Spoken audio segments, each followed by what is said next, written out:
ಸಿಂಹ ರಾಶಿಯವರೇ, ನಿಮ್ಮ ಜೀವನದಲ್ಲಿ ಒಂದು ಅದ್ಭುತ ಕ್ಷಣ ಬರಲಿದೆ ಎಂದು ನಿಮಗೆ ಗೊತ್ತಿತ್ತಾ? ಇಲ್ಲ, ಗೊತ್ತಿರಲಿಲ್ಲ. ಆದರೆ ಆ ಕ್ಷಣ ಈಗ ತುಂಬಾ ಹತ್ತಿರ ಬಂದಿದೆ. ನೀವು ಈ ವಿಡಿಯೋ ನೋಡುತ್ತಿರುವುದು ಕೇವಲ ಕಾಕತಾಳೀಯವಲ್ಲ, ಇದು ಒಂದು ದೈವಿ ಸಂಕೇತ. ಬ್ರಹ್ಮಾಂಡದ ಶಕ್ತಿ ನಿಮ್ಮನ್ನು ಇಲ್ಲಿಗೆ ಕರೆತಂದಿದೆ. ಏಕೆಂದರೆ ನಿಮ್ಮ ರಾಶಿಯಲ್ಲಿ ಇಂದು ಒಂದು ಅಪೂರ್ವ ಗ್ರಹ ಸ್ಥಿತಿ ನಿರ್ಮಾಣವಾಗಿದೆ. ಈ ಸ್ಥಿತಿ ನೂರಾರು ವರ್ಷಗಳಲ್ಲಿ ಒಮ್ಮೆ ಮಾತ್ರ ಬರುತ್ತದೆ. ಸಿಂಹ ರಾಶಿಯ ಮೇಲೆ ಆಕಾಶದ ಅಷ್ಟು ಗ್ರಹಗಳು ಒಟ್ಟಾಗಿ ತಮ್ಮ ದೃಷ್ಟಿ ನೆಟ್ಟಿವೆ. ಇದು ನಿಮ್ಮ ಪ್ರೀತಿಯ ಜೀವನವನ್ನು ಸಂಪೂರ್ಣ ಬದಲಾಯಿಸಲಿದೆ. ಹೌದು, ನೀವು ಓದಿದ್ದು ಸರಿಯಾಗಿಯೇ ಇದೆ. ನಿಮ್ಮ ಪ್ರೀತಿಯ ಜೀವನ ಸಂಪೂರ್ಣ ಬದಲಾಗಲಿದೆ. ಸಿಂಹ ರಾಶಿ ಎಂದರೆ ಸಾಮಾನ್ಯ ರಾಶಿಯಲ್ಲ. ಈ ರಾಶಿಯ ಅಧಿಪತಿ ಸ್ವಯಂ ಸೂರ್ಯ ಭಗವಾನ್. ಸೂರ್ಯ ಎಂದರೆ ಶಕ್ತಿ, ಸೂರ್ಯ ಎಂದರೆ ಆತ್ಮವಿಶ್ವಾಸ, ಸೂರ್ಯ ಎಂದರೆ ಬೆಳಕು. ಇಂತಹ ಮಹಾನ್ ರಾಶಿಯಲ್ಲಿ ಹುಟ್ಟಿದ ನೀವು ಇಂದು ಒಂದು ಅಪೂರ್ವ ಜ್ಯೋತಿಷ್ಯ ಘಟ್ಟದ ಮುಂದೆ ನಿಂತಿದ್ದೀರಿ. ಗ್ರಹಗಳು ನಿಮ್ಮ ಪರ ತಿರುಗಿ ನಿಂತಿವೆ. ಗ್ರಹ ಸಂಚಾರ ನಿಮ್ಮ ಅನುಕೂಲಕ್ಕೆ ಬದಲಾಗಿದೆ. ಗುರು ಪೆಯರ್ಚಿಯ ಶಕ್ತಿ ನಿಮ್ಮ ಭವಿಷ್ಯವನ್ನು ರೂಪಿಸಲು ಸಿದ್ಧವಾಗಿ ನಿಂತಿದೆ. ಇದು ಸಾಮಾನ್ಯ ಸಮಯವಲ್ಲ. ಇದು ನಿಮ್ಮ ಜೀವನದ ಅತ್ಯಂತ ನಿರ್ಣಾಯಕ ಘಟ್ಟ. ನಿಮ್ಮ ಮನಸ್ಸಿನಲ್ಲಿ ಒಂದು ಪ್ರಶ್ನೆ ಸುಳಿದಾಡುತ್ತಿದೆ ಅಲ್ಲವೇ? ಪ್ರೀತಿ ನನ್ನ ಜೀವನಕ್ಕೆ ಯಾವಾಗ ಬರುತ್ತದೆ ಎಂದು, ಅಥವಾ ನನ್ನ ಪ್ರೀತಿ ಯಾಕೆ ಹೀಗಾಯಿತು ಎಂದು, ಅಥವಾ ಈ ಸಂಬಂಧ ಮುಂದೆ ಹೋಗುತ್ತದೆಯಾ ಎಂದು. ಈ ಎಲ್ಲಾ ಪ್ರಶ್ನೆಗಳಿಗೆ ಇಂದು ಉತ್ತರ ಸಿಗಲಿದೆ. ಏಕೆಂದರೆ ಗ್ರಹಗಳು ಮಾತನಾಡಲು ಸಿದ್ಧವಾಗಿವೆ. ಆಕಾಶದ ರಹಸ್ಯಗಳು ನಿಮ್ಮ ಮುಂದೆ ತೆರೆದುಕೊಳ್ಳಲಿವೆ. ತಾಳ್ಮೆಯಿಂದ ಕೇಳಿ, ಮನಸ್ಸು ತೆರೆದಿಟ್ಟು ಕೇಳಿ, ಏಕೆಂದರೆ ಈ ಮಾಹಿತಿ ನಿಮ್ಮ ಜೀವನ ಬದಲಾಯಿಸಲಿದೆ. ಮೊದಲು ಗ್ರಹಗಳ ಸ್ಥಿತಿ ಅರ್ಥ ಮಾಡಿಕೊಳ್ಳಿ. ಗುರು ಭಗವಾನ್ ಈಗ ನಿಮ್ಮ ರಾಶಿಗೆ ಅತ್ಯಂತ ಶಕ್ತಿಶಾಲಿಯಾದ ಸ್ಥಾನದಲ್ಲಿ ಕುಳಿತಿದ್ದಾನೆ. ಗುರು ಎಂದರೆ ಜ್ಞಾನ, ಗುರು ಎಂದರೆ ಅನುಗ್ರಹ, ಗುರು ಎಂದರೆ ಅದೃಷ್ಟ. ಈ ಗ್ರಹರಾಜ ನಿಮ್ಮ ಸಂಬಂಧಗಳ ಭವನಕ್ಕೆ ತನ್ನ ವಿಶೇಷ ದೃಷ್ಟಿ ನೀಡುತ್ತಿದ್ದಾನೆ. ಇದು ಸಣ್ಣ ವಿಷಯವಲ್ಲ. ಗುರು ತನ್ನ ದೃಷ್ಟಿ ನೀಡಿದರೆ ಜೀವನದಲ್ಲಿ ಅದ್ಭುತ ಸಂಗತಿಗಳು ನಡೆಯುತ್ತವೆ. ಅಸಾಧ್ಯ ಎನಿಸಿದ್ದು ಸಾಧ್ಯವಾಗುತ್ತದೆ. ಮುರಿದ ಸಂಬಂಧಗಳು ಮತ್ತೆ ಜೋಡಣೆ ಆಗುತ್ತವೆ. ಹೊಸ ಪ್ರೀತಿ ಬಾಗಿಲು ಬಡಿಯುತ್ತದೆ. ಹಳೆಯ ನೋವು ಮಾಯವಾಗುತ್ತದೆ.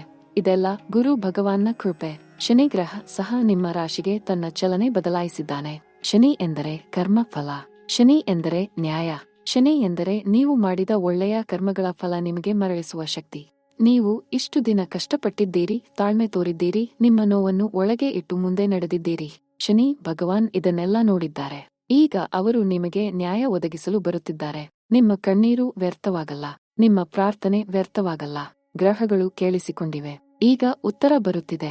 ರಾಹು ಮತ್ತು ಕೇತು, ಈ ಎರಡು ನೆರಳು ಗ್ರಹಗಳ ಸ್ಥಾನ ಸಹ ಸಿಂಹ ರಾಶಿಗೆ ಅತ್ಯಂತ ಮಹತ್ವದ ಫಲ ನೀಡುವ ಸ್ಥಿತಿಯಲ್ಲಿದೆ. ರಾಹು ಎಂದರೆ ರಹಸ್ಯ, ರಾಹು ಎಂದರೆ ಅಚ್ಚರಿ, ರಾಹು ಎಂದರೆ ಯಾರು ಊಹಿಸದ ರೀತಿಯಲ್ಲಿ ಜೀವನ ತಿರುಗಿ ಬೀಳುವ ಶಕ್ತಿ. ಕೇತು ಎಂದರೆ ಆಧ್ಯಾತ್ಮ, ಕೇತು ಎಂದರೆ ಮೋಕ್ಷ, ಕೇತು ಎಂದರೆ ಜೀವನದ ಆಳವಾದ ಸತ್ಯಗಳನ್ನು ಅರ್ಥ ಮಾಡಿಕೊಳ್ಳುವ ಶಕ್ತಿ. ಈ ಎರಡು ಗ್ರಹಗಳು ಒಟ್ಟಾಗಿ ನಿಮ್ಮ ಪ್ರೀತಿಯ ಜೀವನದಲ್ಲಿ ಒಂದು ದೊಡ್ಡ ತಿರುವನ್ನು ತರಲಿದೆ. ಯಾವ ತಿರುವು ಎಂದು ಮುಂದೆ ಹೇಳುತ್ತೇನೆ. ಆದರೆ ಇದು ಒಳ್ಳೆಯ ತಿರುವು, ಇದು ಜೀವನ ಬದಲಾಯಿಸುವ ತಿರುವು ಎಂದು ಮಾತ್ರ ಈಗಲೇ ಹೇಳಬಲ್ಲೆ. ಸಿಂಹ ರಾಶಿಯವರಿಗೆ ಒಂದು ಮಾತು ಹೇಳಬೇಕು. ನೀವು ಸ್ವಭಾವದಲ್ಲಿ ರಾಜರಂತಿದ್ದೀರಿ. ನೀವು ಮನಸ್ಸಿನಲ್ಲಿ ಅತ್ಯಂತ ಭಾವಪ್ರವಣ ವ್ಯಕ್ತಿಗಳು. ನೀವು ಪ್ರೀತಿಸಿದರೆ ಪ್ರಾಣದ ಹಾಗೆ ಪ್ರೀತಿಸುತ್ತೀರಿ. ನೀವು ಕೋಪಗೊಂಡರೆ ಸಿಂಹದ ಹಾಗೆ ಗರ್ಜಿಸುತ್ತೀರಿ. ಇದು ನಿಮ್ಮ ಶಕ್ತಿ. ಆದರೆ ಕೆಲವೊಮ್ಮೆ ಇದೇ ಶಕ್ತಿ ನಿಮ್ಮ ಸಂಬಂಧಗಳಲ್ಲಿ ಸಮಸ್ಯೆ ತಂದಿದೆ ಅಲ್ಲವೇ? ನೀವು ಹೆಚ್ಚು ನಿರೀಕ್ಷೆ ಇಟ್ಟಿದ್ದೀರಿ, ಹೆಚ್ಚು ನಂಬಿದ್ದೀರಿ, ಆದರೆ ಮೋಸ ಹೋಗಿದ್ದೀರಿ. ನೋವಾಗಿದೆ ಅಲ್ಲವೇ? ಆ ನೋವು ಇನ್ನೂ ಮುಗಿಯಲಿದೆ. ಏಕೆಂದರೆ ಗ್ರಹದಿಶೆ ಈಗ ಬದಲಾಗಿದೆ. அடுத்த 15 ದಿನಗಳಲ್ಲಿ ನಿಮ್ಮ ಜೀವನದಲ್ಲಿ ಒಂದು ಪ್ರೇಮ ಕತೆ ಶುರು ಆಗಲಿದೆ. ಈ ಪ್ರೇಮ ಕತೆ ಯಾವ ಸಿನಿಮಾದಲ್ಲೂ ಕಾಣದ ರೀತಿಯ ಅದ್ಭುತ ಕಥೆಯಾಗಿರುತ್ತದೆ. ಇದು ನಿಜ ಜೀವನದ ಕತೆ. ಇದು ನಿಮ್ಮ ಹೃದಯ ಬಯಸಿದ ಕತೆ. ಒಬ್ಬ ವ್ಯಕ್ತಿ ನಿಮ್ಮ ಜೀವನಕ್ಕೆ ಬರಲಿದ್ದಾರೆ. ಆ ವ್ಯಕ್ತಿ ಯಾರು ಎಂದು ಇನ್ನೇನು ತಿಳಿಯುತ್ತದೆ. ಆ ವ್ಯಕ್ತಿ ಎಷ್ಟು ವಿಶೇಷ ಎಂದರೆ ಅವರನ್ನು ನೋಡಿದ ಕ್ಷಣ ನಿಮ್ಮ ಹೃದಯ ತಾನಾಗೆ ಹೇಳುತ್ತದೆ, ಇವರೇ ನನ್ನ ಮನುಷ್ಯ ಎಂದು. ಇಂತಹ ಭಾವನೆ ಎಲ್ಲರಿಗೂ ಬರುವುದಿಲ್ಲ. ಇದು ಸಿಂಹ ರಾಶಿಯ ಭಾಗ್ಯ, ನಿಮ್ಮ ಕರ್ಮ ಫಲ, ನಿಮ್ಮ ಪ್ರಾರ್ಥನೆಯ ಉತ್ತರ. ಈ ನಡೆಯಲಿರುವ ಘಟನೆ ಅದ್ಭುತ ರೀತಿಯಲ್ಲಿ ನಡೆಯಲಿದೆ ಎಂದು ಗ್ರಹಗಳು ಸ್ಪಷ್ಟವಾಗಿ ಹೇಳುತ್ತಿವೆ. ಮೊದಲ ಭೇಟಿಯೇ ಅಚ್ಚರಿಯ ರೀತಿಯಲ್ಲಿ ಆಗಲಿದೆ. ಯಾವುದೋ ಸ್ಥಳದಲ್ಲಿ, ಯಾವುದೋ ಕ್ಷಣದಲ್ಲಿ ನೀವು ಯೋಚಿಸದ ರೀತಿಯಲ್ಲಿ ಅವರು ನಿಮ್ಮ ಎದುರು ಬರಲಿದ್ದಾರೆ. ಆ ಕ್ಷಣ ಸಮಯ ನಿಂತಂತೆ ಭಾಸವಾಗುತ್ತದೆ. ಸುತ್ತಲ ಜಗತ್ತು ಮೌನವಾದ ಹಾಗೆ ತೋರುತ್ತದೆ. ನಿಮ್ಮ ಕಣ್ಣು ಅವರ ಕಣ್ಣಲ್ಲಿ ಮಿಲನ ಆದ ಆ ಒಂದು ಕ್ಷಣ ನಿಮ್ಮ ಜೀವನ ಮತ್ತೆ ಹಳೆಯದಾಗಲ್ಲ. ಇದು ಗ್ರಹಗಳ ಮಾತು. ಇದು ಆಕಾಶದ ಭರವಸೆ.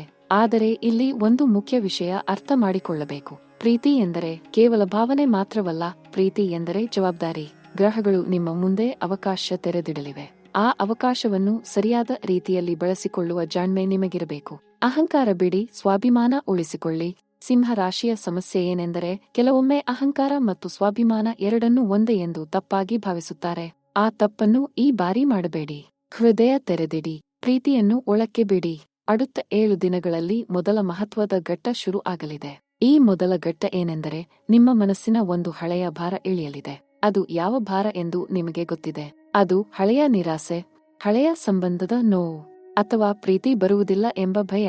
ಈ ಭಾರ ಈ 7 ದಿನಗಳಲ್ಲಿ ನಿಮ್ಮ ಮನಸ್ಸಿನಿಂದ ದೂರ ಆಗಲಿದೆ. ನೀವು ಒಂದು ಬೆಳಿಗ್ಗೆ ಎದ್ದಾಗ ಮನಸ್ಸು ಹಗುರಾದ ಅನುಭವ ಆಗುತ್ತದೆ. ಆ ಅನುಭವ ಒಂದು ಸಂಕೇತ, ಹೊಸ ಅಧ್ಯಾಯ ಶುರು ಆಗಿದೆ ಎಂಬ ಸಂಕೇತ. ಆ ದಿನ ಗಮನಿಸಿ, ಆ ದಿನ ನಿಮ್ಮ ಜೀವನದ ಬಹಳ ಮಹತ್ವದ ದಿನ. அடுத்த 7 ದಿನಗಳಲ್ಲಿ ಬರುವ ಎರಡನೇ ಘಟ್ಟ ಇನ್ನೂ ಅದ್ಭುತ. ಯಾರೋ ಒಬ್ಬರು ನಿಮ್ಮ ಬಗ್ಗೆ ಮಾತನಾಡಲಿದ್ದಾರೆ. ಅವರು ನಿಮ್ಮ ಬಗ್ಗೆ ತುಂಬಾ ಒಳ್ಳೆಯ ರೀತಿಯಲ್ಲಿ ಮಾತನಾಡಲಿದ್ದಾರೆ. ಯಾರಾದರೂ ಹೊಸ ವ್ಯಕ್ತಿಗೆ ನಿಮ್ಮ ಬಗ್ಗೆ ಪರಿಚಯ ಮಾಡಿ ಕೊಡಲಿದ್ದಾರೆ. ಅಥವಾ ಯಾವುದೋ ಸಮಾರಂಭದಲ್ಲಿ, ಯಾವುದೋ ಕಾರ್ಯಕ್ರಮದಲ್ಲಿ ನೀವು ಒಬ್ಬ ವ್ಯಕ್ತಿಯ ಜೊತೆ ಮಾತನಾಡಲಿದ್ದೀರಿ. ಆ ಮಾತುಕತೆ ನಿಮ್ಮ ಹೃದಯದ ತಂಪಾದ ಗಾಳಿಯ ಹಾಗೆ ಅನಿಸಲಿದೆ. ಆ ಕ್ಷಣ ಕಳೆದುಕೊಳ್ಳಬೇಡಿ. ಮೂರನೇ ಘಟ್ಟ ಅತ್ಯಂತ ಶಕ್ತಿಶಾಲಿ. அடுத்த 14 ದಿನಗಳಲ್ಲಿ ಒಂದು ನಿರ್ಣಾಯಕ ಕ್ಷಣ ಬರಲಿದೆ. ಆ ಕ್ಷಣ ನೀವು ಯಾರಿಗಾದರೂ ನಿಮ್ಮ ಮನಸ್ಸಿನ ಮಾತನ್ನು ಹೇಳಲಿದ್ದೀರಿ. ಅಥವಾ ಯಾರಾದರೂ ನಿಮ್ಮ ಮುಂದೆ ತಮ್ಮ ಮನಸ್ಸಿನ ಮಾತನ್ನು ತೆರೆದಿಡಲಿದ್ದಾರೆ. ಈ ಕ್ಷಣ ನಿಮ್ಮ ಪ್ರೀತಿಯ ಜೀವನದ ಒಂದು ಹೊಸ ಅಧ್ಯಾಯ ಶುರು ಮಾಡಲಿದೆ. 150 ವರ್ಷಗಳ ನಂತರ ಬರುವ ಗ್ರಹ ಶಕ್ತಿ ಸಿಂಹ ರಾಶಿಯ ಮೇಲೆ ವಿಶೇಷ ಕೃಪೆ ತೋರುತ್ತಿರುವ ಈ ಸಮಯದಲ್ಲಿ ಈ ಘಟ್ಟ ಬರಲಿದೆ. ಈ ಕ್ಷಣ ಕಳೆದುಕೊಂಡರೆ ಮತ್ತೆ ಬರುವ ಗ್ಯಾರಂಟಿ ಇಲ್ಲ. ಹಾಗಾಗಿ ಅದಕ್ಕೆ ಸಿದ್ಧವಾಗಿರಿ. ಈಗ ವೃತ್ತಿ ಮತ್ತು ಉದ್ಯೋಗ ವಿಷಯ ಮಾತನಾಡೋಣ. ಏಕೆಂದರೆ ಪ್ರೀತಿ ಬರಲು ಮೊದಲು ಜೀವನ ಸ್ಥಿರವಾಗಿರಬೇಕು, ಮನಸ್ಸು ನೆಮ್ಮದಿಯಾಗಿರಬೇಕು. ಸಿಂಹ ರಾಶಿಯ ವೃತ್ತಿ ಜೀವನದಲ್ಲಿ ಈ ಸಮಯದಲ್ಲಿ ಒಂದು ಅದ್ಭುತ ಅವಕಾಶ ಬರಲಿದೆ. ನೀವು ಕೆಲಸ ಹುಡುಕುತ್ತಿದ್ದರೆ ಅದು ಸಿಗಲಿದೆ. ನೀವು ಉದ್ಯೋಗದಲ್ಲಿ ಬಡ್ತಿ ಬಯಸಿದ್ದರೆ ಅದು ಬರಲಿದೆ. ನೀವು ವ್ಯಾಪಾರದಲ್ಲಿ ಹೊಸ ಗ್ರಾಹಕರನ್ನು ಬಯಸಿದ್ದರೆ ಅವರು ಬರಲಿದ್ದಾರೆ. ಗ್ರಹಗಳ ಸ್ಥಾನ ನಿಮ್ಮ ಕೈ ತೋರುತ್ತಿದೆ. ಇದು ನಿಮ್ಮ ಸಮಯ. ಇದನ್ನು ಬಳಸಿಕೊಳ್ಳಿ. ವ್ಯಾಪಾರ ಮಾಡುವ ಸಿಂಹ ರಾಶಿಯವರಿಗೆ ಒಂದು ವಿಶೇಷ ಮಾತು. ನೀವು ಇಷ್ಟು ದಿನ ಕಷ್ಟಪಟ್ಟು ಕೆಲಸ ಮಾಡಿದ್ದೀರಿ, ಫಲ ಸರಿಯಾಗಿ ಸಿಗಲಿಲ್ಲ ಎಂದು ಅನಿಸಿದೆ ಅಲ್ಲವೇ? ಆ ಭಾವನೆ ಈಗ ಬದಲಾಗಲಿದೆ. ಈ ಸಮಯದಲ್ಲಿ ಹೊಸ ಒಪ್ಪಂದಗಳು ಬರಲಿದೆ. ಹೊಸ ಸಹಭಾಗಿತ್ವ ಸಿಗಲಿದೆ. ಹಣದ ಹರಿವು ಹೆಚ್ಚಾಗಲಿದೆ. ಆದರೆ ಒಂದು ಎಚ್ಚರಿಕೆ, ಅವಸರ ಪಡಬೇಡಿ. ಯಾವ ಹೊಸ ವ್ಯಾಪಾರ ಒಪ್ಪಂದಕ್ಕೂ ಸಹಿ ಮಾಡುವ ಮೊದಲು ಚೆನ್ನಾಗಿ ಯೋಚಿಸಿ. ಗ್ರಹಗಳು ಅವಕಾಶ ನೀಡುತ್ತಿವೆ, ಆದರೆ ಎಲ್ಲ ಅವಕಾಶಗಳು ನಿಜವಾದವು ಅಲ್ಲ ಎಂಬ ಜ್ಞಾನ ಮರೆಯಬೇಡಿ. ಹಣಕಾಸು ವಿಷಯದಲ್ಲಿ ಈ ಕಾಲ ಅತ್ಯಂತ ಮಹತ್ವದ್ದು. ಇಷ್ಟು ದಿನ ನಿಮ್ಮ ಕೈಯಲ್ಲಿ ಹಣ ಬಂದರೂ ಹೋಗಿ ಬಿಡುತ್ತಿತ್ತು ಎಂದು ಅನಿಸಿದೆ ಅಲ್ಲವೇ? ಹಣ ಉಳಿಯುತ್ತಿರಲಿಲ್ಲ. ಅದಕ್ಕೆ ಕಾರಣ ಗ್ರಹಸ್ಥಿತಿ. ಈಗ ಗ್ರಹಗಳ ಸ್ಥಾನ ಬದಲಾಗಿದೆ. ಹಣ ಉಳಿಯಲು ಶುರು ಆಗಲಿದೆ. ಹೊಸ ಆದಾಯ ಮಾರ್ಗಗಳು ತೆರೆದುಕೊಳ್ಳಲಿವೆ. ಬ್ಯಾಂಕ್ ಬ್ಯಾಲೆನ್ಸ್ ಹೆಚ್ಚಾಗಲಿದೆ. ಆದರೆ ಈ ಸಮಯದಲ್ಲಿ ಅನಗತ್ಯ ಖರ್ಚು ಮಾಡಬೇಡಿ. ಮೊದಲು ಉಳಿತಾಯ ಮಾಡಿ, ನಂತರ ಖರ್ಚು ಮಾಡಿ. ಇದು ಜ್ಯೋತಿಷ್ಯ ಸಲಹೆ ಮಾತ್ರವಲ್ಲ, ಇದು ಜೀವನ ಮಂತ್ರ. ಶಿಕ್ಷಣದ ವಿಷಯದಲ್ಲಿ ಸಿಂಹ ರಾಶಿಯ ವಿದ್ಯಾರ್ಥಿಗಳಿಗೆ ಒಂದು ಅದ್ಭುತ ಸಮಾಚಾರ ಇದೆ. ನೀವು ಓದಿನಲ್ಲಿ ಕಷ್ಟ ಅನುಭವಿಸುತ್ತಿದ್ದರೆ ಆ ಕಷ್ಟ ಈ ಸಮಯದಲ್ಲಿ ಕಡಿಮೆಯಾಗಲಿದೆ. ನಿಮ್ಮ ಏಕಾಗ್ರತೆ ಹೆಚ್ಚಾಗಲಿದೆ. ಓದಿದ್ದು ನೆನಪಿನಲ್ಲಿ ಉಳಿಯಲಿದೆ. ಪರೀಕ್ಷೆಯಲ್ಲಿ ಉತ್ತಮ ಅಂಕಗಳು ಬರಲಿವೆ. ವಿದೇಶ ಶಿಕ್ಷಣ ಬಯಸಿದ್ದವರಿಗೆ ಅದಕ್ಕೆ ಅವಕಾಶ ತೆರೆದುಕೊಳ್ಳಲಿದೆ. ಯಾವ ವೀಸಾ ಸಮಸ್ಯೆ ಇತ್ತೋ ಅದು ಬಗೆಹರಿಯಲಿದೆ. ಯಾವ ಸ್ಕಾಲರ್ಶಿಪ್ ಬಯಸಿದ್ದೋ ಅದು ಸಿಗಲಿದೆ. ಇದು ಶಿಕ್ಷಣ ಭವನದ ಮೇಲೆ ಗ್ರಹಗಳ ಆಶೀರ್ವಾದ. ವಿದೇಶ ಪ್ರಯಾಣ ಮತ್ತು ವಿದೇಶ ಅವಕಾಶ ಬಯಸಿದ ಸಿಂಹ ರಾಶಿಯವರಿಗೆ ಒಂದು ಮಹತ್ವದ ಮಾತು. ರಾಹು ಭಗವಾನ್ ವಿದೇಶ ಸ್ಥಾನದ ಮೇಲೆ ವಿಶೇಷ ದೃಷ್ಟಿ ನೆಟ್ಟಿದ್ದಾರೆ. ಇದರ ಅರ್ಥ ವಿದೇಶ ಅವಕಾಶ ಬರಲಿದೆ ಎಂದು. ಯಾವ ವಿದೇಶ ಕೆಲಸ ಬಯಸಿದ್ದೋ ಅದು ಈ ಸಮಯದಲ್ಲಿ ಸಿಗಬಹುದು. ಯಾವ ವಿದೇಶ ವಿಶ್ವವಿದ್ಯಾಲಯದ ಪ್ರವೇಶ ಬಯಸಿದ್ದೋ ಅದು ಈ ಸಮಯದಲ್ಲಿ ಲಭ್ಯ ಆಗಬಹುದು. ವಿದೇಶ ಪ್ರಯಾಣ ಮಾಡಲಿರುವ ಸಿಂಹ ರಾಶಿಯವರಿಗೆ ಆ ಪ್ರಯಾಣ ಶುಭ ಫಲ ನೀಡಲಿದೆ. ಕುಟುಂಬ ಜೀವನದ ಬಗ್ಗೆ ಮಾತನಾಡಬೇಕು. ಕುಟುಂಬದಲ್ಲಿ ಒಂದು ಸಂತೋಷ ಸಮಾಚಾರ ಬರಲಿದೆ. ಮನೆಯ ವಾತಾವರಣ ಹಗುರಾಗಲಿದೆ. ಹಿರಿಯರ ಆಶೀರ್ವಾದ ನಿಮಗೆ ಸ್ಪಷ್ಟವಾಗಿ ಅನಿಸಲಿದೆ. ಮನೆಯಲ್ಲಿ ಯಾರೊಂದಿಗಾದರೂ ಮಾತಿನ ಮೋಡ ಕಟ್ಟಿತ್ತು ಅಲ್ಲವೇ? ಆ ಮೋಡ ಚದುರಲಿದೆ. ಮನೆ ಆಗಲಿದೆ. ಒಂದು ನಗು ಎಲ್ಲರ ಮುಖದ ಮೇಲೆ ಮೂಡಲಿದೆ. ಮನೆಯ ಹಿರಿಯರ ಆರೋಗ್ಯ ಸ್ಥಿತಿ ಸ್ವಲ್ಪ ಉತ್ತಮವಾಗಲಿದೆ. ಇದೆಲ್ಲ ಗ್ರಹ ಸಂಚಾರದ ಕೊಡುಗೆ. ಮದುವೆ ಯೋಚಿಸುತ್ತಿರುವ ಸಿಂಹ ರಾಶಿಯವರಿಗೆ ಒಂದು ವಿಶೇಷ ಸಮಾಚಾರ ಇದೆ. ಈ அடுத்த 30 ದಿನಗಳಲ್ಲಿ ಮದುವೆ ಮಾತುಕತೆ ನಡೆಯಲಿದೆ. ಅಥವಾ ಮದುವೆ ನಿಶ್ಚಯ ಆಗಲಿದೆ. ಅಥವಾ ಮದುವೆ ದಿನ ನಿರ್ಧಾರ ಆಗಲಿದೆ. ಇದು ಶನಿ ಮತ್ತು ಗುರು ಎರಡರ ಸಂಯುಕ್ತ ಫಲ. ಇಂತಹ ಗ್ರಹ ಯೋಗ ಅಪರೂಪದ್ದು. ಈ ಯೋಗ ಬಂದಾಗ ಜೀವನ ಬದಲಾಗುತ್ತದೆ. ಪ್ರೀತಿ ಸ್ಥಾಪಿತ ಆಗುತ್ತದೆ, ಸಂಸಾರ ಸ್ಥಿರ ಆಗುತ್ತದೆ. ನೀವು ಒಬ್ಬಂಟಿ ಎಂದು ಭಾವಿಸಬೇಡಿ, ನಿಮ್ಮ ಜೀವನ ಸಂಗಾತಿ ಬರಲಿದ್ದಾರೆ. ಈಗಾಗಲೇ ಸಂಬಂಧದಲ್ಲಿ ಇರುವ ಸಿಂಹ ರಾಶಿಯವರಿಗೆ ಒಂದು ಸ್ಪಷ್ಟ ಮಾತು ಹೇಳಬೇಕು. ನಿಮ್ಮ ಸಂಬಂಧದಲ್ಲಿ ಕೆಲವು ಸಮಸ್ಯೆಗಳಿತ್ತು ಅಲ್ಲವೇ? ಒಮ್ಮೊಮ್ಮೆ ಮಾತುಕತೆ ನಿಂತು ಹೋಗಿತ್ತು, ಒಮ್ಮೊಮ್ಮೆ ತಪ್ಪು ತಿಳುವಳಿಕೆ ಆಗಿತ್ತು, ಒಮ್ಮೊಮ್ಮೆ ಅಗಲಿ ಹೋಗುವ ಭಯ ಬಂದಿತ್ತು. ಆ ಸಮಸ್ಯೆಗಳೆಲ್ಲ ಈ ಸಮಯದಲ್ಲಿ ಬಗೆಹರಿಯಲಿವೆ. ಗ್ರಹಗಳ ಆಶೀರ್ವಾದದಿಂದ ನಿಮ್ಮ ಸಂಬಂಧ ಮತ್ತೆ ಹೊಸ ಕಳೆ ಪಡೆಯಲಿದೆ. ಒಂದು ಶ್ರೇಷ್ಠ ಸಂಭಾಷಣೆ ನಡೆಯಲಿದೆ. ಅದು ಎಲ್ಲ ಗೊಂದಲಗಳನ್ನು ದೂರ ಮಾಡಲಿದೆ. ಎರಡು ಹೃದಯಗಳು ಮತ್ತೆ ಒಂದಾಗಲಿವೆ. ಆರೋಗ್ಯ ವಿಷಯದಲ್ಲಿ ಸ್ವಲ್ಪ ಗಮನ ಕೊಡಿ. ಈ ಸಮಯದಲ್ಲಿ ನಿಮ್ಮ ಶಕ್ತಿ ಹೆಚ್ಚಾಗಲಿದೆ, ಆದರೆ ಅದರ ಜೊತೆಗೆ ನಿಮ್ಮ ಮನಸ್ಸು ಅತಿ ಉತ್ಸಾಹದಲ್ಲಿ ಇರಲಿದೆ. ಮನಸ್ಸು ಉತ್ಸಾಹದಲ್ಲಿ ಇದ್ದಾಗ ಶರೀರ ಸ್ವಲ್ಪ ಸಂಕಷ್ಟಪಡಬಹುದು. ಹಾಗಾಗಿ ಆಹಾರ, ನಿದ್ರೆ, ವ್ಯಾಯಾಮ ಮೂರನ್ನು ಸಮತೋಲನದಲ್ಲಿ ಇಟ್ಟುಕೊಳ್ಳಿ. ಹೊಸ ಸಂಬಂಧ ಬರುವ ಸಮಯದಲ್ಲಿ ನೀವು ಆರೋಗ್ಯದಿಂದ ಇರಬೇಕು, ಸೌಂದರ್ಯದಿಂದ ಇರಬೇಕು, ಮಾನಸಿಕ ಶಾಂತಿಯಲ್ಲಿ ಇರಬೇಕು. ಅದಕ್ಕಾಗಿ ನಿಮ್ಮ ಆರೋಗ್ಯ ಕಾಪಾಡಿಕೊಳ್ಳಿ.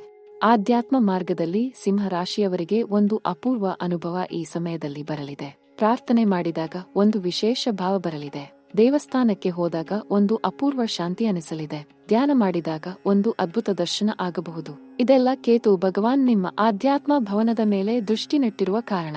ಈ ಸಮಯದಲ್ಲಿ ಆಧ್ಯಾತ್ಮ ಮಾರ್ಗದ ಕಡೆಗೆ ಮನಸ್ಸು ವಾಲಲಿದೆ. ಈ ವಾಲುವಿಕೆ ನಿಮ್ಮ ಜೀವನ ಇನ್ನಷ್ಟು ಸಮೃದ್ಧ ಮಾಡಲಿದೆ. ಪರಿಹಾರ ಮತ್ತು ಮಂತ್ರಗಳ ಬಗ್ಗೆ ಮಾತನಾಡೋಣ. ಸಿಂಹ ರಾಶಿಯ ಅಧಿಪತಿ ಸೂರ್ಯ ಭಗವಾನ್. ಹಾಗಾಗಿ ಪ್ರತಿ ಭಾನುವಾರ ಬೆಳಿಗ್ಗೆ ಸ್ನಾನ ಮಾಡಿ ಶುದ್ಧ ಬಿಳಿ ಬಟ್ಟೆ ಧರಿಸಿ ಸೂರ್ಯ ಭಗವಾನ್ಗೆ ಅರ್ಘ್ಯ ನೀಡಿ. ತಾಮ್ರದ ಪಾತ್ರೆಯಲ್ಲಿ ನೀರು ತಂದು ಸೂರ್ಯನಿಗೆ ಅರ್ಪಿಸಿ. ಅದರ ಜೊತೆಗೆ ಕೆಂಪು ಹೂವು ಅರ್ಪಿಸಿ. ಹೃದಯದಿಂದ ಪ್ರಾರ್ಥಿಸಿ. ಸೂರ್ಯ ನಮಸ್ಕಾರ ಮಾಡಿ. ಇದನ್ನು ನಿಯಮಿತವಾಗಿ ಮಾಡಿದರೆ ಗ್ರಹ ಶಕ್ತಿ ನಿಮ್ಮ ಪರ ಇನ್ನಷ್ಟು ಬಲವಾಗಿ ನಿಲ್ಲಲಿದೆ. ಗುರು ಪೆಯರ್ಚಿ ಪರಿಣಾಮ ಹೆಚ್ಚಾಗಲು ಪ್ರತಿ ಗುರುವಾರ ವಿಷ್ಣು ಸಹಸ್ರನಾಮ ಓದಿ ಅಥವಾ ಕೇಳಿ. ಪೀತ ಬಣ್ಣದ ಬಟ್ಟೆ ಧರಿಸಿ. ಗುರು ದೇವಸ್ಥಾನಕ್ಕೆ ಭೇಟಿ ಕೊಡಿ. ಹಳದಿ, ಬೆಣ್ಣೆ, ಕಡಲೆಬೇಳೆ ಅರ್ಪಿಸಿ. ಗರೀಬರಿಗೆ ಆಹಾರ ನೀಡಿ. ಇದು ಗುರು ಅನುಗ್ರಹ ಹೆಚ್ಚಿಸಲು ಅತ್ಯಂತ ಪರಿಣಾಮಕಾರಿ ಪರಿಹಾರ. ಶನಿ ಭಗವಾನ್ನ ಕೃಪೆ ಪಡೆಯಲು ಪ್ರತಿ ಶನಿವಾರ ಎಳ್ಳಿನ ಎಣ್ಣೆ ದೀಪ ಹಚ್ಚಿ ಕಪ್ಪು ಎಳ್ಳು ಅರ್ಪಿಸಿ. ಬಡವರಿಗೆ ಕರಿ ಬಟ್ಟೆ ದಾನ ಮಾಡಿ. ಶನಿ ದೇವಸ್ಥಾನಕ್ಕೆ ಭೇಟಿ ಕೊಡಿ. ಹನುಮಾನ್ ಚಾಲೀಸಾ ಪ್ರತಿದಿನ ಪಠಿಸಿ. ಇದು ಶನಿಯ ಕಠಿಣ ಪ್ರಭಾವವನ್ನು ತಗ್ಗಿಸಿ ಶುಭ ಫಲ ಹೆಚ್ಚಿಸುತ್ತದೆ. ರಾಹು ಮತ್ತು ಕೇತುವಿನ ಪರಿಹಾರಕ್ಕೆ ನವಗ್ರಹ ಪೂಜೆ ಮಾಡಿ. ದುರ್ಗಾ ಮಾತೆಯ ಭಜನೆ ಪ್ರತಿ ಮಂಗಳವಾರ ಮಾಡಿ. ನಿಮ್ಮ ಮನೆಯ ಮೂಲೆಯಲ್ಲಿ ಕರ್ಪೂರ ಹಚ್ಚಿ. ಇದು ನಿಮ್ಮ ಮನೆಯ ನಕಾರಾತ್ಮಕ ಶಕ್ತಿ ದೂರ ಮಾಡಿ ಧನಾತ್ಮಕ ಶಕ್ತಿ ತುಂಬಲಿದೆ. ಪ್ರೀತಿ ಸಂಬಂಧ ಬಲಿಷ್ಠ ಆಗಲು ಒಂದು ವಿಶೇಷ ಪರಿಹಾರ ಇದೆ. ಪ್ರತಿ ಶುಕ್ರವಾರ ಬೆಳಿಗ್ಗೆ ಲಕ್ಷ್ಮೀ ದೇವಿಗೆ ಗುಲಾಬಿ ಹೂ ಅರ್ಪಿಸಿ. ಶ್ರೀ ಸೂಕ್ತ ಪಠಿಸಿ. ಹಸಿರು ಬಣ್ಣದ ಬ್ರೇಸ್ಲೆಟ್ ಧರಿಸಿ. ಇದು ಶುಕ್ರ ಭಗವಾನ್ ಅನುಗ್ರಹ ಹೆಚ್ಚಿಸಿ ನಿಮ್ಮ ಪ್ರೀತಿ ಜೀವನ ಸಮೃದ್ಧ ಮಾಡಲಿದೆ. ಶುಕ್ರ ಭಗವಾನ್ ಪ್ರೀತಿ ಮತ್ತು ಸಂಬಂಧಗಳ ಕಾರಕ. ಅವರ ಆಶೀರ್ವಾದ ಇದ್ದಾಗ ಪ್ರೀತಿ ಸ್ವಾಭಾವಿಕವಾಗಿ ಹರಿದು ಬರುತ್ತದೆ. ಒಳ್ಳೆಯ ಮನುಷ್ಯರು ಜೀವನಕ್ಕೆ ಬರುತ್ತಾರೆ, ಸಂಬಂಧಗಳು ಆಳವಾಗುತ್ತವೆ. ಇದನ್ನು ನಿಯಮಿತವಾಗಿ ಮಾಡಿ ನೋಡಿ, ಬದಲಾವಣೆ ನಿಮ್ಮ ಕಣ್ಣೆದುರೇ ಆಗುತ್ತದೆ. ಈ ನಡೆಯಲಿರುವ അടുത്ത ಕೆಲವು ದಿನಗಳಲ್ಲಿ ಒಂದು ಅಪೂರ್ವ ಸ್ವಪ್ನ ನಿಮಗೆ ಬರಲಿದೆ. ಆ ಸ್ವಪ್ನದಲ್ಲಿ ಒಂದು ಸಂದೇಶ ಇರುತ್ತದೆ. ಆ ಸಂದೇಶ ನಿಮ್ಮ ಮುಂದಿನ ದಾರಿ ತೋರಿಸಲಿದೆ. ಅದನ್ನು ನಿರ್ಲಕ್ಷ್ಯ ಮಾಡಬೇಡಿ. ಅದನ್ನು ಬರೆದಿಟ್ಟುಕೊಳ್ಳಿ. ಯೋಚಿಸಿ, ಅರ್ಥ ಮಾಡಿಕೊಳ್ಳಿ. ಈ ಸ್ವಪ್ನ ಒಂದು ದೈವಿ ಸಂಕೇತ. ಬ್ರಹ್ಮಾಂಡ ನಿಮ್ಮೊಂದಿಗೆ ಮಾತನಾಡುತ್ತಿದೆ ಎಂಬ ಸಂಕೇತ.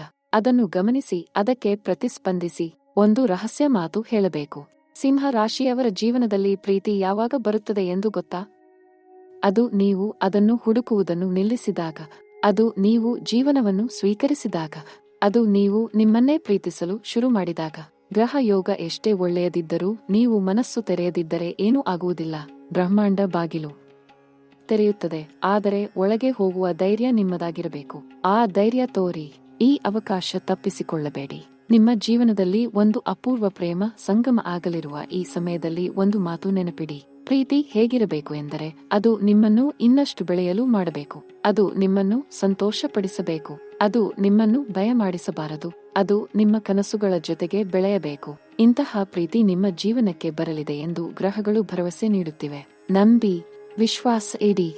ಸಿಂಹ ರಾಶಿಯ ಜೀವನದಲ್ಲಿ ಈ ಒಂದು ನಿರ್ದಿಷ್ಟ ಕಾಲಘಟ್ಟ ಅತ್ಯಂತ ನಿರ್ಣಾಯಕ. ಇಷ್ಟು ದಿನ ನೀವು ಕಷ್ಟಪಟ್ಟಿದ್ದೀರಿ. ಒಬ್ಬಂಟಿ ಎಂದು ಅನಿಸಿದ ದಿನಗಳು ಬಂದಿತ್ತು. ಯಾರೂ ಅರ್ಥ ಮಾಡಿಕೊಳ್ಳುವುದಿಲ್ಲ ಎಂದು ಅನಿಸಿದ ರಾತ್ರಿಗಳು ಕಳೆದಿತ್ತು. ಕಣ್ಣೀರಿನಲ್ಲಿ ದಿಂಬು ತೋಯಿಸಿದ ಕ್ಷಣಗಳು ಬಂದಿತ್ತು. ಆದರೆ ಆ ಎಲ್ಲ ಕ್ಷಣಗಳು ನಿಮ್ಮನ್ನು ಈ ಅದ್ಭುತ ಕ್ಷಣಕ್ಕೆ ತಯಾರಿ ಮಾಡಿದ್ದವು. ಬೆಳಕು ಬರಲು ಕತ್ತಲೆ ಬೇಕು. ಬೆಳಿಗ್ಗೆ ಆಗಲು ರಾತ್ರಿ ಬೇಕು. ಆ ರಾತ್ರಿ ಮುಗಿದಿದೆ. ನಿಮ್ಮ ಬೆಳಿಗ್ಗೆ ಬಂದಿದೆ. ನೀವು ಬಲಿಷ್ಠ ವ್ಯಕ್ತಿ. ನೀವು ಸಿಂಹ ರಾಶಿಯ ಮಗು. ನೀವು ರಾಜ ಸ್ವಭಾವದ ಮನುಷ್ಯ. ಆ ರಾಜ ಸ್ವಭಾವಕ್ಕೆ ತಕ್ಕ ಪ್ರೀತಿ ಈ ಗ್ರಹ ಯೋಗ ತಂದುಕೊಡಲಿದೆ. ಆ ಪ್ರೀತಿ ನಿಮ್ಮ ಜೀವನ ಸಂಪೂರ್ಣ ಬದಲಾಯಿಸಲಿದೆ. ಮನೆ ಬೆಳಗಲಿದೆ, ಮನಸ್ಸು ಹಗುರಾಗಲಿದೆ, ಭವಿಷ್ಯ ಉಜ್ವಲವಾಗಲಿದೆ. ಈ ಮಾತುಗಳನ್ನು ನೀವು ಮನಸ್ಸಿನಾಳದಿಂದ ನಂಬಿ. ಗ್ರಹಗಳು ಎಂದು ಸುಳ್ಳು ಹೇಳುವುದಿಲ್ಲ, ಆಕಾಶ ಎಂದು ವಂಚಿಸುವುದಿಲ್ಲ. ಬ್ರಹ್ಮಾಂಡ ನಿಮ್ಮ ಒಳಿತನ್ನು ಬಯಸುತ್ತಿದೆ. ಒಂದು ವಿಷಯ ನಿಮ್ಮ ಮನಸ್ಸಿನಲ್ಲಿ ಇರಲಿ, ಈ ಹೊಸ ಪ್ರೀತಿ ಬರುವ ಮೊದಲು ನಿಮ್ಮನ್ನು ನೀವು ಸಿದ್ಧಪಡಿಸಿಕೊಳ್ಳಬೇಕು. ಅಂದರೆ ಹಳೆಯ ಕಹಿ ನೆನಪುಗಳನ್ನು ಮನಸ್ಸಿನಿಂದ ಹೊರಹಾಕಿ, ಹಳೆಯ ಸಂಬಂಧದ ನೋವನ್ನು ಕ್ಷಮಿಸಿ ಮರೆಯಿರಿ. ಕ್ಷಮೆ ಎಂದರೆ ಅವರಿಗೆ ಅವಕಾಶ ಕೊಡುವುದಲ್ಲ, ಕ್ಷಮೆ ಎಂದರೆ ನಿಮ್ಮನ್ನು ನೀವು ಮುಕ್ತ ಮಾಡಿಕೊಳ್ಳುವುದು. ಆ ಮುಕ್ತಿ ನಿಮ್ಮ ಹೊಸ ಪ್ರೀತಿ ಸ್ವಾಗತಿಸಲು ಸ್ಥಳ ಮಾಡಿ ಕೊಡಲಿದೆ. ಖಾಲಿ ಮನೆಗೆ ಮಾತ್ರ ಹೊಸ ಅತಿಥಿ ಬರಬಹುದು. ಹಳೆಯ ಸಾಮಾನು ತುಂಬಿದ ಮನೆಗೆ ಹೊಸದು ಬರಲು ಸ್ಥಳ ಇರುವುದಿಲ್ಲ. ಹಾಗಾಗಿ ಮನಸ್ಸು ಖಾಲಿ ಮಾಡಿ ಹೊಸ ಪ್ರೀತಿಗೆ ಸ್ವಾಗತ ಕೋರಿ. ಸಿಂಹ ರಾಶಿಯ ಯಾರಾದರೂ ಈಗ ಒಂಟಿ ಎಂದು ಭಾವಿಸುತ್ತಿದ್ದರೆ ಒಂದು ಮಾತು ಕೇಳಿ. ಒಂಟಿ ಎಂಬ ಭಾವನೆ ಶಾಶ್ವತ ಅಲ್ಲ. ಅದು ಒಂದು ಹಂತ, ಒಂದು ಪರೀಕ್ಷೆ. ಆ ಪರೀಕ್ಷೆಯಲ್ಲಿ ನೀವು ಗೆದ್ದಿದ್ದೀರಿ, ಏಕೆಂದರೆ ಇಲ್ಲಿ ತನಕ ಬಂದು ತಲುಪಿದ್ದೀರಿ. ಬಿದ್ದು ಏಳುವ ಶಕ್ತಿ ಇರುವ ಮನುಷ್ಯ ನೀವು. ಅಂಥ ಶಕ್ತಿಶಾಲಿ ಮನುಷ್ಯಕ್ಕೆ ಒಳ್ಳೆಯ ಸಂಗಾತಿ ಸಿಗಲಿದೆ. ಅಂಥ ಸಂಗಾತಿ ಈ ಸಮಯದಲ್ಲಿ ನಿಮ್ಮ ಜೀವನದ ಹಾದಿಯಲ್ಲಿ ಬರಲಿದ್ದಾರೆ. ಅವರನ್ನು ಗುರುತಿಸಿ, ಅವರ ಬಗ್ಗೆ ನಿರ್ಲಕ್ಷ್ಯ ಮಾಡಬೇಡಿ. ಈ ನಿರ್ದಿಷ್ಟ ಕಾಲಘಟ್ಟದಲ್ಲಿ ಸಿಂಹ ರಾಶಿಯ ವ್ಯಕ್ತಿಗಳ ವ್ಯಕ್ತಿತ್ವ ಇನ್ನಷ್ಟು ಮಿನುಗಲಿದೆ. ನಿಮ್ಮ ಮಾತಿನಲ್ಲಿ ಮ್ಯಾಜಿಕ್ ಇರಲಿದೆ, ನಿಮ್ಮ ನಗೆಯಲ್ಲಿ ಬೆಳಕು ಇರಲಿದೆ, ನಿಮ್ಮ ನೋಟದಲ್ಲಿ ಒಂದು ಅಪ್ರತಿಮ ಆಕರ್ಷಣೆ ಇರಲಿದೆ. ನೀವು ಯಾವ ಗೆಳೆಯರ ಗುಂಪಿಗೆ ಹೋದರೂ, ಯಾವ ಸಮಾರಂಭಕ್ಕೆ ಹೋದರೂ ನಿಮ್ಮ ಉಪಸ್ಥಿತಿ ಎಲ್ಲರ ಗಮನ ಸೆಳೆಯಲಿದೆ. ಅದರ ಮಧ್ಯೆ ಒಬ್ಬರ ಗಮನ ಮಾತ್ರ ಬೇರೆ ತರ ಇರಲಿದೆ. ಆ ಗಮನ ಪ್ರೀತಿಯ ಗಮನ. ಆ ಕ್ಷಣ ನೀವು ಅರ್ಥ ಮಾಡಿಕೊಳ್ಳಬಲ್ಲಿರಾ? ಖಂಡಿತ ಅರ್ಥ ಮಾಡಿಕೊಳ್ಳುತ್ತೀರಿ, ಏಕೆಂದರೆ ನೀವು ಸಿಂಹರಾಶಿ. ನೀವು ಬಲಿಷ್ಠ, ನೀವು ಚಾಣಾಕ್ಷ. அடுத்த 7 ದಿನಗಳ 3 ಮಹಾ ಘಟನೆಗಳ ಬಗ್ಗೆ ಮತ್ತೊಮ್ಮೆ ಸ್ಪಷ್ಟವಾಗಿ ಹೇಳಬೇಕು. ಮೊದಲ ಘಟ್ಟ, ನಿಮ್ಮ ಮನಸ್ಸಿನಲ್ಲಿ ಒಂದು ಬಲವಾದ ನಿರ್ಧಾರ ಬರಲಿದೆ. ಆ ನಿರ್ಧಾರ ನಿಮ್ಮ ಜೀವನ ಬದಲಾಯಿಸುವ ನಿರ್ಧಾರ. ಅದು ಸಂಬಂಧ ಸ್ವೀಕರಿಸುವ ನಿರ್ಧಾರ ಆಗಿರಬಹುದು, ಅಥವಾ ಹೊಸ ಸ್ಥಳಕ್ಕೆ ಹೋಗುವ ನಿರ್ಧಾರ ಆಗಿರಬಹುದು, ಅಥವಾ ಹಳೆಯ ನೋವನ್ನು ಮರೆಯುವ ನಿರ್ಧಾರ ಆಗಿರಬಹುದು. ಆ ನಿರ್ಧಾರ ಸರಿ, ಅದನ್ನು ನಂಬಿ ಮುಂದೆ ಹೋಗಿ. ಎರಡನೇ ಘಟ್ಟ, ಒಂದು ಅನಿರೀಕ್ಷಿತ ಭೇಟಿ ಅಥವಾ ಸಂದೇಶ ಬರಲಿದೆ. ಯಾರೋ ನಿಮ್ಮನ್ನು ಸಂಪರ್ಕಿಸಲಿದ್ದಾರೆ. ಅದು ದೂರದ ಸ್ನೇಹಿತ ಆಗಿರಬಹುದು, ಅದು ಹಳೆಯ ಪರಿಚಯದ ಮನುಷ್ಯ ಆಗಿರಬಹುದು, ಅಥವಾ ಸಂಪೂರ್ಣ ಹೊಸ ವ್ಯಕ್ತಿ ಆಗಿರಬಹುದು. ಆ ಸಂಪರ್ಕ ಬಂದಾಗ ತಕ್ಷಣ ನಿರಾಕರಿಸಬೇಡಿ. ತಾಳ್ಮೆಯಿಂದ ಮಾತನಾಡಿ, ಅವರ ಮಾತು ಕೇಳಿ, ಏಕೆಂದರೆ ಆ ಸಂಪರ್ಕ ನಿಮ್ಮ ಜೀವನ ಬದಲಾಯಿಸುವ ಸಂಪರ್ಕ ಆಗಿರಬಹುದು. ಮೂರನೇ ಮಹಾಘಟ್ಟ, ಅತ್ಯಂತ ಆಳವಾದ ಭಾವನಾತ್ಮಕ ಕ್ಷಣ. ಯಾರೋ ನಿಮ್ಮ ಬಗ್ಗೆ ತಮ್ಮ ಮನದ ಮಾತು ಹೇಳಲಿದ್ದಾರೆ, ಅಥವಾ ನೀವೇ ಧೈರ್ಯ ಮಾಡಿ ನಿಮ್ಮ ಮನದ ಮಾತು ಹೇಳಲಿದ್ದೀರಿ. ಆ ಕ್ಷಣ ನಿಮ್ಮ ಜೀವನ ಮುಂದಿನ ಅಧ್ಯಾಯ ಶುರು ಮಾಡಲಿದೆ. ಅದು ಸಂತೋಷದ ಅಧ್ಯಾಯ, ಅದು ಪ್ರೀತಿಯ ಅಧ್ಯಾಯ, ಅದು ಜೀವನ ಸ್ಥಿರವಾಗುವ ಅಧ್ಯಾಯ. ಆ ಕ್ಷಣಕ್ಕಾಗಿ ಸಿದ್ಧರಾಗಿ. ಆ ಕ್ಷಣ ಬಂದಾಗ ಹಿಂಜರಿಯಬೇಡಿ, ಹೃದಯ ತೆರೆದಿಡಿ. ಸಿಂಹ ರಾಶಿಯ ಪ್ರಿಯ ಆತ್ಮಗಳಿಗೆ ಒಂದು ಅಂತಿಮ ಮಾತು. ನೀವು ಈ ಜಗತ್ತಿನಲ್ಲಿ ಒಂದು ವಿಶೇಷ ಕಾರಣಕ್ಕೆ ಬಂದಿದ್ದೀರಿ. ನಿಮ್ಮ ಜೀವನ ಅರ್ಥ ಇದೆ, ನಿಮ್ಮ ಕನಸುಗಳು ಸಾಕಾರ ಆಗಲಿವೆ, ನಿಮ್ಮ ಪ್ರೀತಿ ಸಿಗಲಿದೆ, ನಿಮ್ಮ ಸಂತೋಷ ಬರಲಿದೆ. ಗ್ರಹಗಳು ನಿಮ್ಮ ಪರ ನಿಂತಿವೆ. ಬ್ರಹ್ಮಾಂಡ ನಿಮ್ಮ ಪ್ರಾರ್ಥನೆ ಕೇಳಿದೆ, ಉತ್ತರ ಬರಲಿದೆ. ಅದಕ್ಕಾಗಿ ತಾಳ್ಮೆ ಇರಲಿ, ವಿಶ್ವಾಸ ಇರಲಿ, ಮನಸ್ಸಿನಲ್ಲಿ ಬೆಳಕು ಇರಲಿ, ಹೃದಯದಲ್ಲಿ ಆಶೆ ಇರಲಿ. ಏಕೆಂದರೆ ಆಶೆ ಇರುವ ಮನಸ್ಸಿಗೆ ಜೀವನ ಎಂದಿಗೂ ನಿರಾಶ ಮಾಡುವುದಿಲ್ಲ. ಸೂರ್ಯ ಭಗವಾನ್ ನಿಮ್ಮ ಜೀವನ ಬೆಳಗಲಿ, ಗುರು ಭಗವಾನ್ ನಿಮ್ಮ ಮಾರ್ಗ ಸುಗಮ ಮಾಡಲಿ, ಶನಿ ಭಗವಾನ್ ನಿಮ್ಮ ಕರ್ಮ ಫಲ ಒಳ್ಳೆಯದಾಗಿ ನೀಡಲಿ, ರಾಹು ಕೇತು ನಿಮ್ಮ ಅದೃಷ್ಟ ಬದಲಾಯಿಸಲಿ, ಲಕ್ಷ್ಮೀ ದೇವಿ ನಿಮ್ಮ ಮನೆ ಬೆಳಗಲಿ, ಹನುಮಾನ್ ಭಗವಾನ್ ನಿಮ್ಮ ರಕ್ಷಣೆ ಮಾಡಲಿ, ಇಡೀ ಬ್ರಹ್ಮಾಂಡ ನಿಮ್ಮ ಒಳಿತಿಗಾಗಿ ಕೆಲಸ ಮಾಡಲಿ. ನೀವು ಸಂತೋಷದಿಂದ ಇರಿ, ನಿಮ್ಮ ಪ್ರೀತಿ ಸಿಗಲಿ, ನಿಮ್ಮ ಜೀವನ ಹೂವಿನ ಹಾಗೆ ಅರಳಲಿ. அடுத்த ವಿಡಿಯೋದಲ್ಲಿ ಇನ್ನಷ್ಟು ಆಳವಾದ ರಾಶಿ ಭವಿಷ್ಯ ಬರಲಿದೆ. ಅದು ನಿಮ್ಮ ಜೀವನದ ಇನ್ನೊಂದು ರಹಸ್ಯ ತೆರೆಯಲಿದೆ. ಹಾಗಾಗಿ ಮನಸ್ಸು ತೆರೆದಿಟ್ಟು